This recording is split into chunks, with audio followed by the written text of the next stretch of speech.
knowing that on one level, maybe I could do the thing. So the people that are struggling with this, they have that too. So you being able to support them in believing themselves and in listening to their body and maybe helping them track, because tracking is a big part of it. But that would be a way to be supportive of like really helping them come to accept. One of the treatments that they used to recommend, I mean, by used to, I mean recently, this is still a little bit controversial. Like I said, it was that graded exercise that now they are not recommending for people, even long COVID with post-exertional malaise. It can be contraindicated. Right. To push yourself, meaning To push yourself, right. That this is not a good idea when you have it. It can make you worse. But also there was a CBT therapy that they were really pushing and saying that there was evidence for. That's, again, the controversy is that was not good science. You can certainly look into that yourself. But I think where people are settling is the CBT that they're talking about, CBT meaning cognitive behavioral therapy, was helping convince them that it was in their head, right? Helping them push past their own internal barriers. That also is contraindicated because, in fact, that's not the case. Now, CBT therapy that helps someone accept what's happening and understand it and get more in touch with their body and listen, that's different. And that's certainly welcome. When you hear people push back about CBT therapy for this, it's the kind of therapy where basically the therapist is really trying to convince you that it's in your head. It's terrible. Welcome to Therapist Uncensored. Building on decades of professional experience, this podcast tackles neurobiology, modern attachment, and more in an honest way that's helpful in healing humans. Your session begins now with Dr. Ann Kelly and Sue Marriott.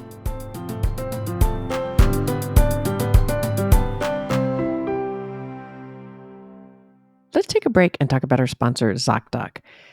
I have found ZocDoc extremely helpful both in my professional world and my personal world. Finding a doctor or a psychiatrist that's available on insurance plans and highly recommended can almost seem impossible. We have to compromise on so much in our life, our work schedule, navigating parenting differences, etc. But when it comes to our health and finding the right doctor, there should be no compromise. So don't go back to that one doctor who makes you feel uncomfortable or doesn't take you as seriously as you deserve. Instead, I really want you to check out ZocDoc. It's a place where you can find and book doctors who will make you feel comfortable, listen to you, prioritize your health. You can search by location, availability, and insurance. So literally, you don't really have to make compromises because you have so many options. ZocDoc is a free app and website where you can search and compare highly rated in-network doctors near you and instantly book them online. So it's really great. You have tens of thousands of top-rated doctors that are patient-reviewed, and the average wait time for booking a ZocDoc is about 24 to 72 hours, which that's amazing. So you can almost get a same-day appointment. Finding a psychiatrist sometimes can be impossible, especially in different states where you're not as familiar with that. And you really can do it through ZocDoc. So go to ZocDoc.com/TU and download the ZocDoc app for free. Then find and book a top-rated doctor today.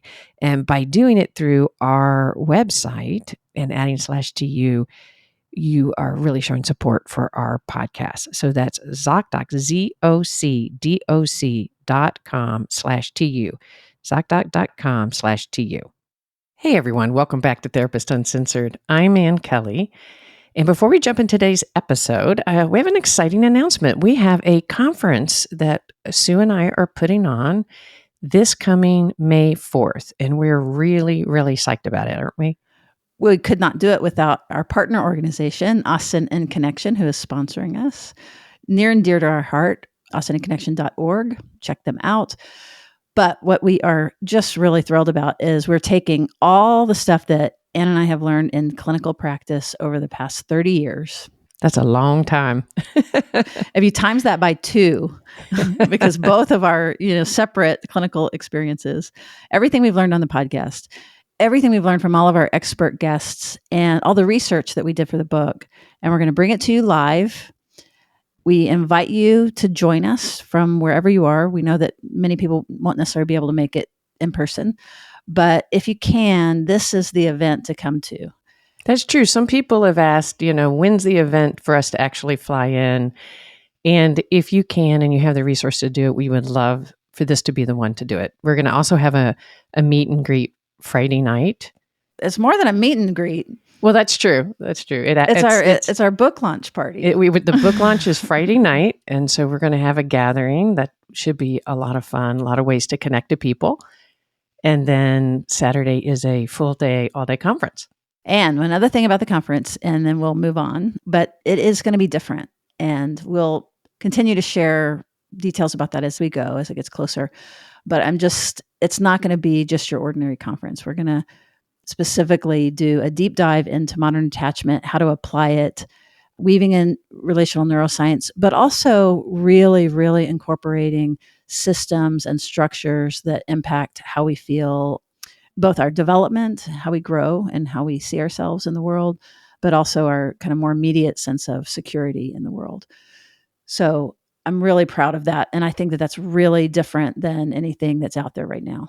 Well, we're also going to have some group portions of it. So active participation, not just sit and receive, but an active participation. I'm also really excited about the lunch component. Are we going to give it all away already? Okay. Well, I guess we can. Okay. No. Okay. Just that. So not everything else. we're going to have lunch together. I mean, you're not mandated to. You certainly can go off site. But that's too much togetherness. You get to take off. Totally get that. But lunch is included in the ticket. And then right after lunch, you'll have an option. One is to just rest and do nothing, of course. But as part of the conference, inspired by the book, Lifting Heavy Things, which is a book by a person in the physical personal training field about using strength training as part of her therapy and part of her treatment of trauma and being able to use that with clients. We are going to have a certified personal trainer join us who is amazing and works really holistically, and you're going to absolutely love her. And she's going to lead us through some strength exercises, a different way of embodying somatic work and connecting us to our bodies and connecting us to the strength that it's going to take for us to continue to do this practice of secure relating. That's one option. And then the other option is we have another professional who will be leading a mindfulness practice at the same time. So all kinds of goodies coming at you. Those of you hearing the word strength training, we're not going to be bringing barbells or anything like that. It's going to be something pretty accessible, doable and accessible, but meaningful, which is helpful to bring that kind of thing to an everyday life that's really doable and accessible to everybody. And so for anybody from out of town, we'll have some welcoming. And then on Sunday, I think we've got some volunteers that are going to be continuing to do cool things so that we want to help you all meet each other. And again, do what we say we want to do, which is build community. So if you are a listener and you are if you happen to be coming in from out of town, go ahead and shoot an email to Catherine@therapistsuncensored.com. Just that we know that you're a listener and that you'll be coming in from out of town. Actually, go ahead and send it to info. Okay, that's a good idea. Okay. And then the link should be live by the time that this goes live. It should be live. So go to therapistuncensored.com and it'll probably be /conference, but you'll see it on our page. It's therapistuncensored.com. Remember, it's not /. We got corrected on that. It's just / maybe it'll be called modern attachment or conference. I don't know, but you'll see it on the page. Yeah, it'll be distinct. Yes. All right. And again, thanks to Austin and Connection for this wonderful opportunity. So let's dive into today's episode. So we have personally close to us experienced somebody that we love dearly with long COVID. And it's very, very relevant in our hearts. And I don't know anyone who can take a topic and dive more deeply than you, Sue Marriott.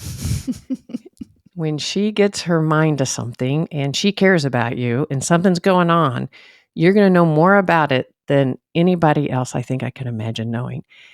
And we decided that we wanted to bring this topic to our listeners because it's so relevant. Long COVID is impacting, they estimate about 10 to 30% of people who actually contract COVID are likely to have long COVID symptoms. And some people won't even know that's what it is. So we really feel like it's a very, very relevant topic and how it affects us emotionally and physically, as well as socially. So we want to talk about it today. Yeah, totally. And Anna's right. I deal with stress by learning. So I have read probably more than my fair share, but certainly I'm no expert. And as we're sharing some of this, we're not medical doctors, not neuroscientists, concerned people, and both personally in our life and also professionally. So this is in stereo for sure. So I care about it a lot. So long COVID is affecting a lot of people. Let's start by talking about what we mean when we're talking about long COVID. It can manifest in all sorts of different ways, right? It can manifest for some individuals with severe respiratory issues, heart palpitations, muscle pain and aches, migraines. Even digestive issues and voice. It can affect your voice and your vocal cords, strangely, and ringing in your ears. So this is a quick aside. I promise I won't derail us too much. But one of the exciting things I thought, the light bulb moments that I had in reading about some of this, was the implication potentially of the vagus nerve. And many of you neuro nerds out there, our friend, the vagus nerve, Have heard us talk about it a lot. and you just know about it because of probably your somatic work and things like that. But it is, the wandering nerve, the 10th cranial nerve, I believe, largest nerve in the body. But what's important about it is that it innervates everything from the brain, goes all the way over your face, your neck, your ears, your throat, all your big organs in your chest and your gut, and so on. And it is a major highway sending information back and forth from the body to the brain. And so if COVID ends up affecting the vagus nerve, that's why all these different systems might be impacted. So I think there's a lot of those kinds of they say that if this was a murder scene, that there would be lots of clues. There's no shortage of clues. But today, rather than all of those subsystems and all of those subcategories, what we're particularly interested in and focusing on, because of the psychological impact, is the many millions of people that are impacted by this post-exertion malaise, PEM, as they describe it. It's this very severe fatigue that happens with long COVID. Well, very significant fatigue that happens with just the slightest exertion. It doesn't take much for many people to feel this deep sense of just the gas going out of your tank. Or gravity being turned up 100 times, or people have described it like jet lag. If you think about, if you don't have it and you have jet lag and you remember how miserable that can be, where you're falling asleep in the middle of the day, you cannot keep your eyes open for anything, or that you're wide awake in the middle of the night, like your system is off. But normally you get restful sleep and you're able to restore. And so another symptom is non-restorative sleep. And I can tell you, as we've dove into this and become more familiar with it, it's just about every morning I'm waking up just being grateful that my body knows how to go to sleep, keeps me asleep, wakes me up at the right time, and I feel refreshed. And for folks that are struggling with this post-exertion malaise and this chronic fatigue, then that's the Achilles, because without restorative sleep, then you wake up just as jet lagged, just as hungover, just as mentally cluttered as you were when you went to sleep, which is terrible. Then that can be so discouraging. That's one reason we wanted to talk about it today, is to help develop compassion and care, whether this is you or somebody you love, to understand. And this is not just new to COVID. Our understanding and focus on this kind of chronic fatigue has significantly gone up as COVID has been so widespread, but there's all sorts of different kind of chronic fatigue syndromes out there that people struggle with all the time. Right. And it hasn't gotten any attention. Or not enough, right? It has gotten very little attention because it is very difficult to treat. It's very difficult to diagnose.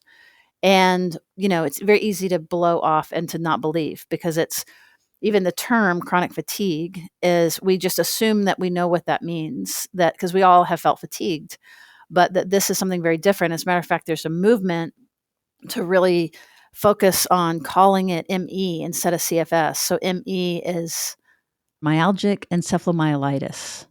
And then the other version is encephalopathy. But basically what that means, myalgic meaning pain, and then the other meaning inflammation of the brain and spinal cord and possibly the myelin. And that evokes a very different feeling and reaction than just chronic fatigue. So it's really important. So you'll hear it referred to as ME/CFS. So this is a empathy development, is that we want you to really focus on the ME, that this is really affecting so many organs in the body. And as a matter of fact, there's a new article that just came out. You want to speak to that? Well, it was on NPR, and it is based on studies done in South Africa and the Netherlands that have been able to point to some really specific outcomes that happen for specifically in these cases, the long COVID patients. They compared long COVID with patients that have recovered fully from COVID in significant exercise. They gave them an exercise for like 15 minutes. Right. Basically, there's a plethora of biomarkers. So in general, what happens is everybody exercises, and then you get everything from oxygen consumption. But they're even in this particular study, they were doing muscle biopsies so they could look at the physical muscle tissue. And there were many very significant findings of it. But then they would compare it, and then they would exercise again. And for the folks with long COVID that had this fatigue, those markers were all over the place. It was absolutely clear and obvious on the second round. They had cell death in the muscle tissues, atrophy, and really could point to reasons why these individuals had trouble converting oxygen into their energy. They even found tiny blood clots that increased, tiny blood clots in the tissues, right? In the muscle walls. That's the really scary stuff, is that, again, this is all just forming, just coming out. The scientists are working really hard to figure this out. But if that is true, that the blood clots weren't in the vascular system, which is where you would expect it, they were in the muscle itself. What that means is that those clots somehow are getting from inside the little tube of the veins and the arteries. It's moving through the wall into the muscle, which is really scary, because if it can do it in the muscle, they're speculating that it can do it in other tissues in the body too. So this is alarming, but it's also potentially gives researchers a direction to go in. All of this to say, one, that it's hitting the public press in a much larger way.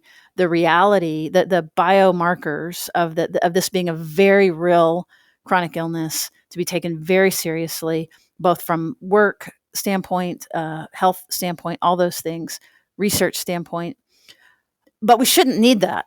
We should be just believing people when they say that they're sick. And that is an important message from the community, which is, yes, we're, those markers and research is great, but also we don't want to be propagating the idea that until you have a fever that you're sick, or until that you can show it on a blood test that it's not real, that isn't true, that we want to listen to our bodies and listen to the person who's telling us about their body. That's a very important message today. Very, very important message. And we will link some of these resources to the show notes. So don't take our scientific description of what's going on for any stretch. That is not our expertise. But what we do want to do is to talk about the stigma and the emotional pain that happens with these kind of diseases, whether it's long COVID or whether it is CFS or ME, CFS, fibromyalgia. Exactly. Lupus, Lyme disease. There is so much stigma that happens related to this that can be just heartbreaking. And it's so much in our culture. If you can't point to it and see it and you can't fix it, then there's like, come on, get up. And that used to be the theory around this. They were like, oh, with long COVID, the advice was, you're just been tired. You need to work yourself back up, build up your stamina. And they have actually discovered that is quite the opposite. And this research really shows them a little bit about why that kind of exertion is actually leading to a rebound and actually a decline in functioning, not an improvement. Yeah, it's a huge controversy, but actually it's a really important point, Anne, because it mirrors what happens to us psychologically when we don't believe. And we're in that boat. And as a matter of fact, if you're struggling with something like this, you often also probably don't believe. Like, we have a human tendency to question ourselves. Like, when we call in sick, for example, at work, there's a part of us that's like, well, I'm not so sick, I could go to work. Yeah, how sick am I? I have enough energy to go and get up and watch my favorite show. Could I sit in that meeting?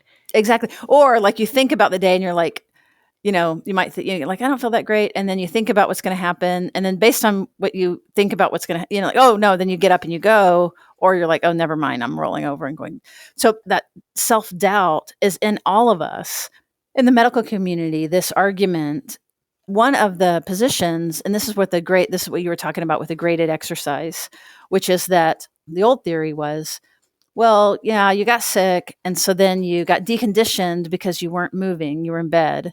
And then because you're deconditioned, then when you get up, you're tired. And so then you want to go back to bed, but then you get depressed, which then makes you want to, like, in other words, that you're in this cycle that is, quote, in your head, meaning if we could push you enough and get you moving and get you conditioned again, then you're going to feel better. And in many, many cases, that's actually true. If your body's functioning normally in its oxygen delivery and its recovery, absolutely get moving, push yourself a little bit, no pain, no gain, all of that makes sense.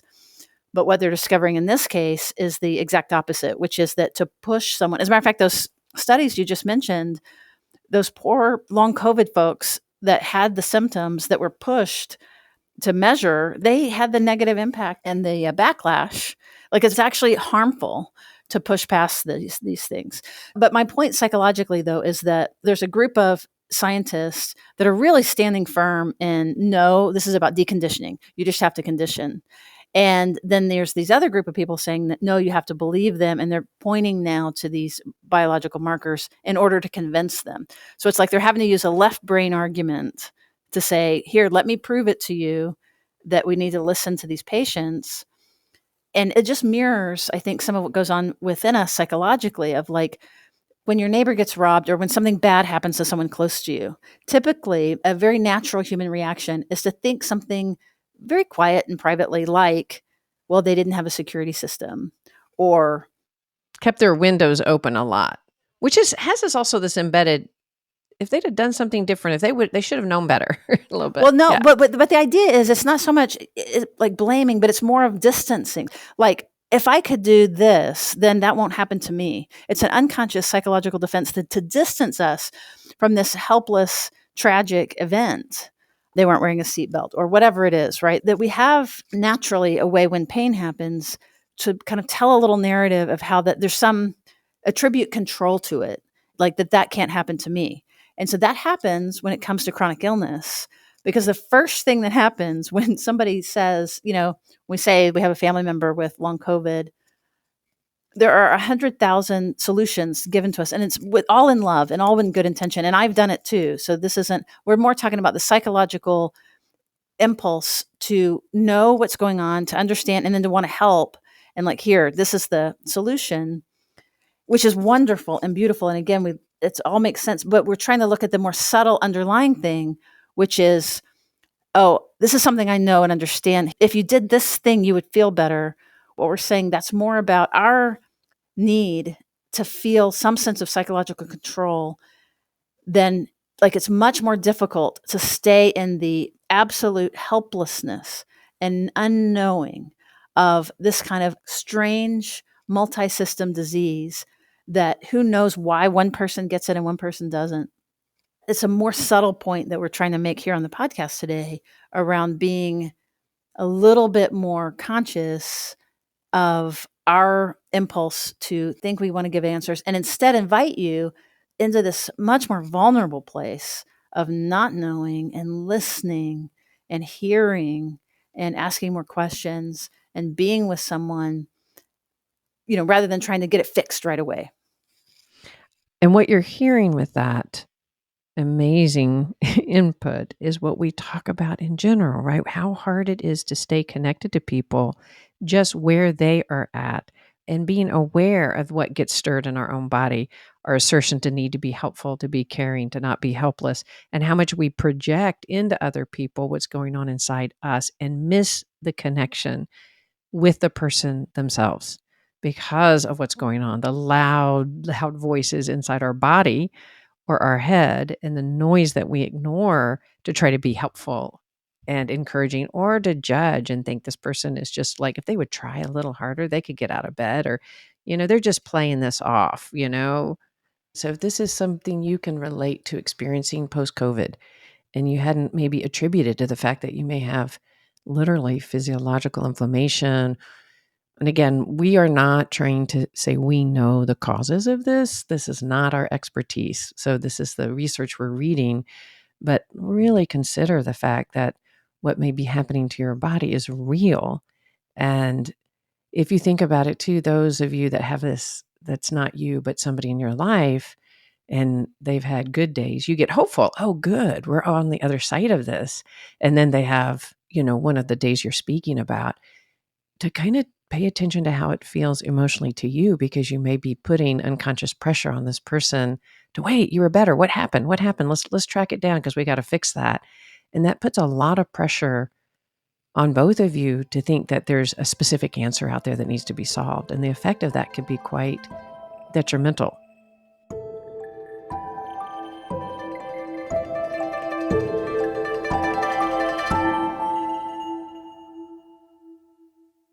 All right, let's take a quick break. I want to talk about our sponsor, Dipsea. So, Therapist Uncensored is about the whole person, mind and body, caring for your whole self. And we want to promote you staying awake in a present way. And our sponsor, Dipsea, is one way we have found that you can keep your imaginative and sexual self alive and active all by yourself or with a partner. So, Dipsea is an app that's full of short, sexy audio stories. And what we really love is that they're designed by women for women. So it really speaks to a certain voice. And they have hundreds of stories that come alive with immersive soundscapes and realistic characters. Whether it's about a second chance romance, a vacation fling, there's all sorts of things in their catalog. And you can search and discover things new about yourself, or share the app with a partner or partners and discover more about them as well, because they have new content every week. So for the listeners of our show, Dipsea is offering an extended 30-day free trial when you go to dipseastories.com/TU. So that's 30 days of full access for free when you go to DIPSEA stories.com/TU. So dipseastories.com/TU. Give it a try. It's such a different adventure if you've never done that before. I think that you could get a lot out of it, again, just personally for your alone time or keeping things alive in your relationship. Let's take a break for a second. I want to thank our sponsor, Cozy Earth, for helping us bring this episode to you today. And I have loved Cozy Earth as a sponsor. We've talked so many episodes about the importance of sleep on our mental health and our physical health. It impacts almost all areas of our lives, including the health of our relationship. So doing anything you can to promote a good night's sleep or rest is important, which is also paying attention to the light in your room and the temperature and comfort of your bedding. So we have had our Cozy Earth bedding for over a year now, and it has really made a huge difference in the comfort of my sleep. It's really soft and comfortable, but it's also made from ethically sourced premium viscose from the highly sustainable bamboo. So it's really naturally temperature regulating. It's breathable. You can feel the difference when you sleep on it. The nice thing is you could try it out actually for a 100-day trial and sleep on them every night for 100 nights, washing them, etc. And if you don't love them, you can return them for 100% refund. But I can tell you that what I've noticed is as you wash them over time, they just become softer and softer. So give them a try. I think you will really, really love it. And you'll also help support our podcast. So if you've never tried Cozy Earth, I've got awesome news. You can save up to 35% off Cozy Earth right now, but hurry, this offer won't last.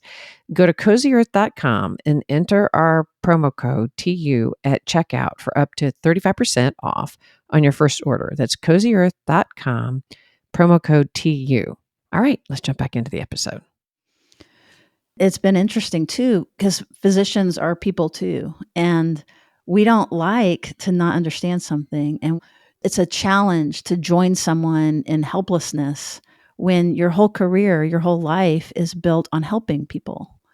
So that gets really tricky. And as a matter of fact, in some of the treatment that I've seen, we have a local long COVID center here in Austin, Texas. It takes forever to get into it. But even once you get into it, the physicians will tell you that they used to follow patients more closely, but it was too hard on the physicians and the patients to have visits too close together and not be able to see change yet. So they put the sessions far apart, partly to take care of the physician and the nurses and that it's very disheartening when you pour everything into it and you try. But the changes that we see in this ME/CFS or the post-COVID that looks like that are very, very slow. There is hope for sure. Yeah, there is improvement over time. Right. But more that I think the point I'm making is what you're saying, which is that it's very hard to just sit with the passivity and the helplessness. We really want to know and we really want to help. And that definitely affects the medical care and it affects how these patients are treated. And hopefully in hearing this podcast, we can widen your window of both believing the person and having compassion and like being able to put yourself in their shoes. When I think about, honestly, I was saying the other day, like I fall asleep pretty easy and I sleep all night and I wake up feeling pretty good. I need to, every morning that I wake up, be grateful that all the magic that happens when your rhythm, circadian rhythm and all those things are working. And that might not always be the case. You know what I'm saying? I do. That's how I have developed deeper, like even the example I talked about, I think about the gentleman that I spoke with. And I think about in my own personal experience, I feel very grateful for the amount of energy that I just hold. I guess you and I actually hold a lot of just natural energy. And I feel so much more exponentially grateful that I have that. And I think about the times, the days, and I think everybody can relate to that, where you're so fatigued for whatever reason, you didn't sleep, you're jet lagged. And I could think, oh, I can't wait to go to bed. I can't wait to sleep because I know what it's like post this to wake up and feel good.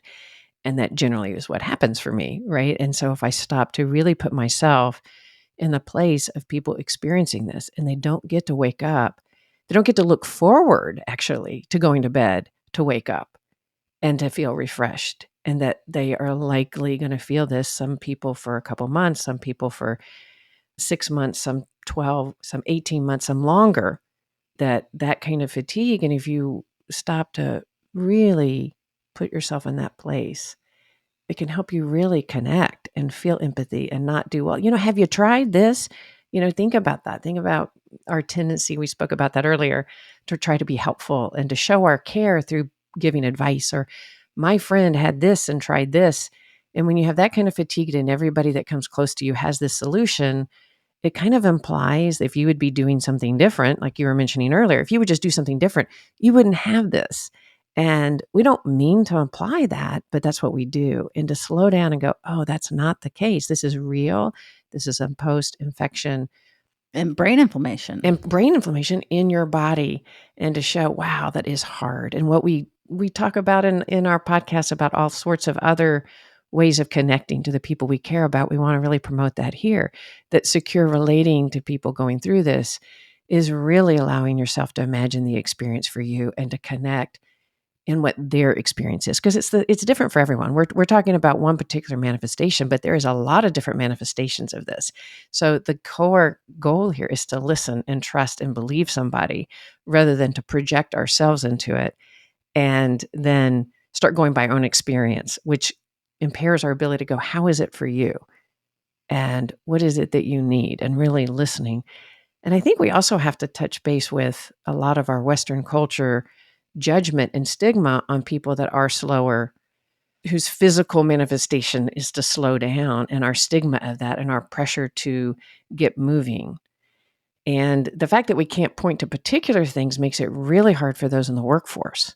Like, when you have a particular event and you're out for a week, your boss expects you to be back and be back to normal. And when you have this kind of disability and people don't understand it, it's an excuse to have judgment and push people out and not have care or provide the kind of support that people need to keep their jobs when they're experiencing this. Absolutely. And, there's a large ME community. One of the things that has been helpful for some of the folks that I'm aware of that are struggling with this are these peer groups. There's Facebook groups. There's ways to connect. I liked what you said, though, about listening to the patient. I'm calling it patient, family member, or listening to the person struggling with this. Yes. Listening to the person struggling with this. Thank you. That feels a lot better, actually. And asking them, what would support look like for you? Mm-hmm. and let them guide you. And again, to believe them. And to ask them, I think about it, it's hard for me, if I've had something go on and somebody else has a similar thing. I can remember when I was running and I had an injury and then I was able to get better through this one way. And every time somebody had it, oh, let me tell you, right? Let me tell you about this great thing that I went through. It's tempting because we care, but to go, I have had some experience. Are you interested? Do you have any energy to hear? Because it's just my experience. And to be open and say, no, thank you, but thanks for sharing, but no. And go, I got it. Right? Rather than pushing forward and giving the advice without it being solicited or welcomed. Totally. And as a matter of fact, probably another way to be supportive would be to know that the person who is struggling with it also sometimes doesn't believe themselves. Mm-hmm. Right? Like if you think about when you call in sick or something, I keep saying that, but yeah, you probably could have gotten up and gone to work. And there's a part that is tracking like, I could have gone to, I feel like I'm a little bit leaning into this sickness. Well, even like I always like to have a fever if I'm sick because I can prove that like, okay, I have a fever. So now I can rest. That is so true. That it really, particularly to you have a really hard time trusting that you're sick and leaning into it without this feeling of, right. That I'm making it up or that's directly related to my history, but it's true. And I think that other people experience the same thing of like knowing that on one level, maybe I could do the thing. So the people that are struggling with this, they have that too. So you being able to support them in believing themselves and in listening to their body and maybe helping them track, because tracking is a big part of it. But that would be a way to be supportive of like really helping them come to accept. One of the treatments that they used to recommend, I mean, by used to, I mean recently, this is still a little bit controversial. Like I said, it was that graded exercise that now they are not recommending for people, even long COVID with post-exertional malaise. It can be contraindicated. right. To push yourself, meaning To push yourself, like, right. That this is not a good idea when you have it. It can make you worse. But also there was a CBT therapy that they were really pushing and saying that there was evidence for. That's, again, the controversy is that was not good science. You can certainly look into that yourself. But I think where people are settling is the CBT that they're talking about, CBT meaning cognitive behavioral therapy, was helping convince them that it was in their head, right? Helping them push past their own internal barriers. That also is contraindicated because, in fact, that's not the case. Now, CBT therapy that helps someone accept what's happening and understand it and get more in touch with their body and listen, that's different. And that's certainly welcome. When you hear people push back about CBT therapy for this, it's the kind of therapy where basically the therapist is really trying to convince you that it's in your head. It's terrible. right. And if you just push yourself and don't give in, there's this whole thing of don't give in, right? Right. That's right. And if you don't give in and you push yourself, but I really taking time to educate myself, which is a fourth or a half as much as you've educated yourself, but a lot more than I was educated a year ago when I was having my biases, is to really understand that kind of push past the pain is actually so counterproductive to this and could create a lot more rebound and detrimental long-term effects. So doing the kind of CBT to say, what is it like for you to really listen to your body and to trust it and to communicate with it, and that in and of itself, and think how much of us in general could learn that, to quit getting out of that push past the pain thing that we promote in our culture in general, to really listen to yourself. And then this fear that if you listen to yourself, you're going to cause some kind of weakness in you, and how much that is not actually true. Absolutely. And I love what you were just saying. This is actually a really important thing that I've learned, which is, we were just kind of working on developing our empathy and putting ourselves in the shoes of not being able to get restorative rest. Then you feel all this like, oh, that feels terrible, which can cause us to sort of pity or feel like less than. And here's the thing, in the world of disability, one of the ways, again, I can't represent this, but I am learning about it, that they really talk about is a lot of these folks have been movers and shakers and runners and goers. And there's stories of, I had to slow down and I had to listen to myself. And I began to look around and see all these crazy people running around and not knowing that they're not in touch with their bodies, not knowing what they're missing by being still and slow. So this kind of, it's a different ability that you tap into with this slowness. For example, maybe more spirituality, maybe grappling with who am I if I can't produce? Those kinds of big, deeper questions that wouldn't be gotten to and explored without this. So I'm not saying that it's a good thing. It's not something somebody would choose, but it's more about like, don't assume that you know what it's like for that person and maybe some of the things that they are gaining from it. And that helps us kind of be humble around like, well, that could be us tomorrow. You know, we get restorative sleep today, but who knows what's going to happen in our future of abilities that we have now that we won't have then. It'll happen, even just with aging. And when you said earlier, it probably isn't something we wouldn't choose, that actually isn't always the case. I think about how I could relate to that is everything that so many people went through just with COVID and the isolation and the pulling out of our everyday pace. There was a loss in that for many of us, but then there was a huge gain in that we questioned the kind of pace that we kept in the world. And a lot of outgoing effect of that where people did change their lives. And I think to your point, when people have had to go through all sorts of, if they've lost their sight, their hearing, or this kind of energy level, that gain such insight that we don't have. They have all sorts of wisdom. So I think your point, I love that about instead of having a pity, oh, I'm sorry for you, let's get you back to where you were before, is wait, let's listen to where you are now, connect to that and learn from it. What's it like? We could all learn to get out of this chronic pace of feeling guilty if we slow down, which is part of the effect of this, right? They have to slow down. They don't have a choice. Removing the guilt and also like, wow, what are you getting from that? And us learning from that instead of assuming that we're over here where we should be and we have to get them back there is, oh, wow, having to really slow down welcomes all sorts of different parts of seeing the world that we wouldn't otherwise have. Totally. It makes me think of altered states or even like psychedelics. Like you get in touch with something that is right there, Mm-hmm. but in a different state of mind, you know, it looks and feels different and we gain access. So one of the books I've been reading lately, Brilliant Imperfection, Grappling with Cure by Eli Clare. What you said was kind of getting them back to how they used to be. And I love that you said that because the notion here is just what you were talking about, like coming to accept something you might not have chosen, coming to accept that, and then finding peace and being where you are and the advantages, and then being open to what's going to happen in the future. It's not necessarily about getting back to where you were. It's about growing from where you are today. And I think that that's actually really beautiful. And so the disability justice folks talk a lot about kind of the medical industrial complex and, you know, creating cure and like too much of a focus on cure. And I have found that useful.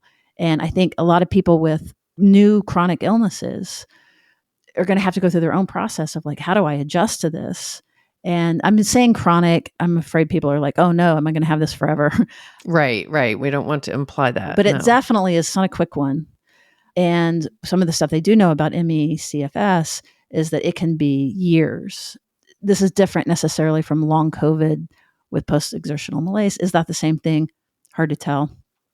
But with the ME in the ME community, it can last for many, many years. And this is part of why it matters and it's affecting people. And we really want you to get the attention that you deserve and you to get funding for the research that needs to happen on this and for you to be taken seriously by your medical doctors. That's our message. And for you to take yourself seriously, to insist on To being taken believe seriously. yourself. That's right. Right. I think that's like to say, and to also slow down for all of us and to kind of go, oh, what is it that we in this experience as we accept it and we also work on being our best selves with it? Part of that is just like, oh, what are the opportunities that are being offered, and not just seeing everything through the cure model. Like, what is here for me right now as I experience, what am I experiencing? And we all need to learn from that, no matter what we're experiencing in our world, to be able to slow down and go, we are here right now in this moment, whether it's what we're experiencing or somebody we love, and learning to do that just really exponentially adds to connection and care. Secure relating. Yeah, it's like being with somebody rather than that tempting to, oh, let me tell you about the doctor that I have. We're missing the moment of just being there with that person, which is we know also is the most healing for us together. Right. And when you're the person that's down and you can feel somebody wanting to help so much, at least I think for many of us that have been socialized to be caretakers, then we start taking care of them, right? Like, oh no, I'm fine. And oh, I'm much better today than I was yesterday. Right. Then now, not only am I sick, but the person who's trying to take care of me, I'm taken care of. Right. I'm having to like assure them rather than just be with them. But don't put that labor on these folks. That's really, really a good point. By the way, I know we're covering a lot, but in our show notes for today's episode, we'll put a lot of the resources and references, including some support groups and things like that for you to be able to access. And if you appreciate this content, please jump on wherever you're getting your podcast and leave us a rating and review so other people can find us. Thanks for listening, and we'll see you around the bend.